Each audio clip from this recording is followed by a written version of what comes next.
Oração antes da aula.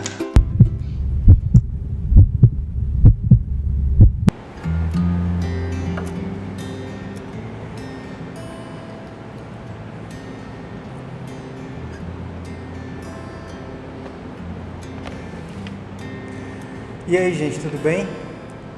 Bom, vamos continuar nossos processos de aprofundamento da campanha da fraternidade nessas orações antes das aulas. Eu tenho uma proposta de, durante essas semanas, ir parte a parte no texto base para conseguir extrair o máximo possível dos ensinamentos dessa campanha que já está repercutindo muito, curiosamente, por causa de seus detratores. Muitos que se consideram mais católicos do que o próprio Papa Francisco dizem que essa campanha não é uma campanha católica porque ela prega o ecumenismo, isto é, o diálogo entre as igrejas cristãs. Enfim, isso não é novo, há muito tempo existe na igreja. Mas para que a gente não perca tempo com essas discussões, porque são inúteis, nós vamos aqui agora entrar no texto base, e o texto base ele é muito feliz. Contou com a tradição protestante, que tem muito apurado a questão bíblica, e trabalhou o ensino dos discípulos de Emaús, que é um texto de Lucas, capítulo 24. E todo o texto base é permeado por essa interface bíblica.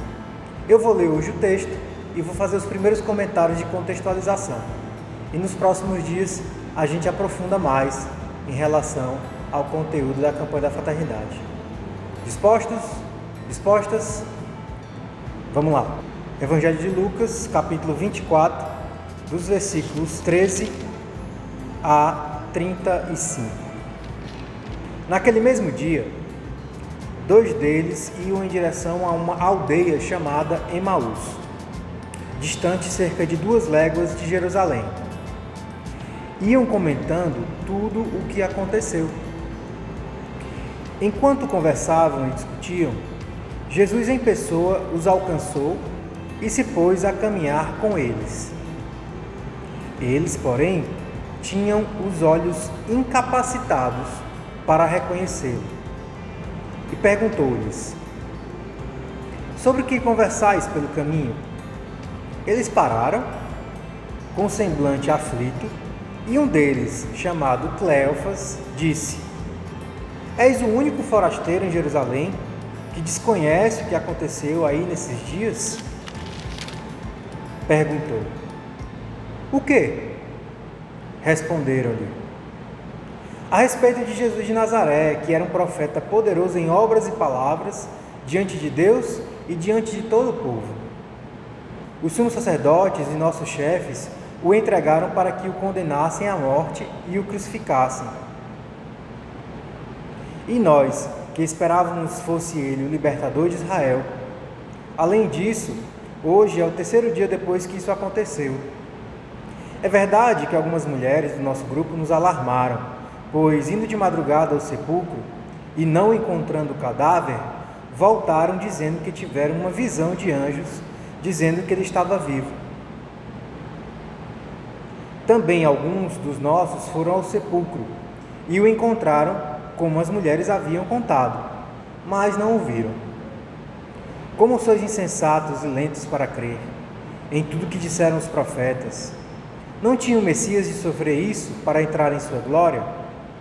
E começando por Moisés e continuando por todos os profetas, explicou-lhes o que se referia a ele em toda a Escritura. Aproximavam-se da aldeia para onde se dirigiam, e ele fingiu continuar andando. Porém, eles insistiam: fica conosco, pois é tarde, e o dia já está terminando. Entrou para ficar com eles, e enquanto estava com eles à mesa, tomou o pão, o abençoou e o partiu, dando a eles. Abriram-se os olhos deles e o reconheceram, mas ele desapareceu de sua vista. E comentavam: não se abrasava nosso coração enquanto nos falava pelo caminho e nos explicava as Escrituras?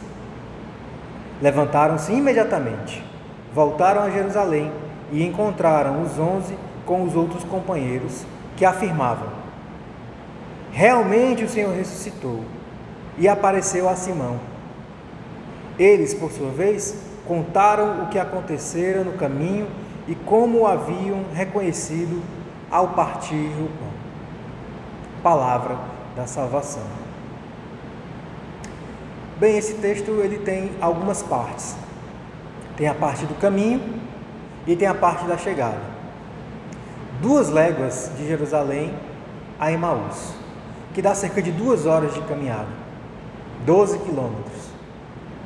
Nesse trajeto, eles encontraram uma pessoa que era Jesus, mas eles não o reconheciam. Jesus aparece a eles de forma inteira, corpórea. Jesus não é um fantasma.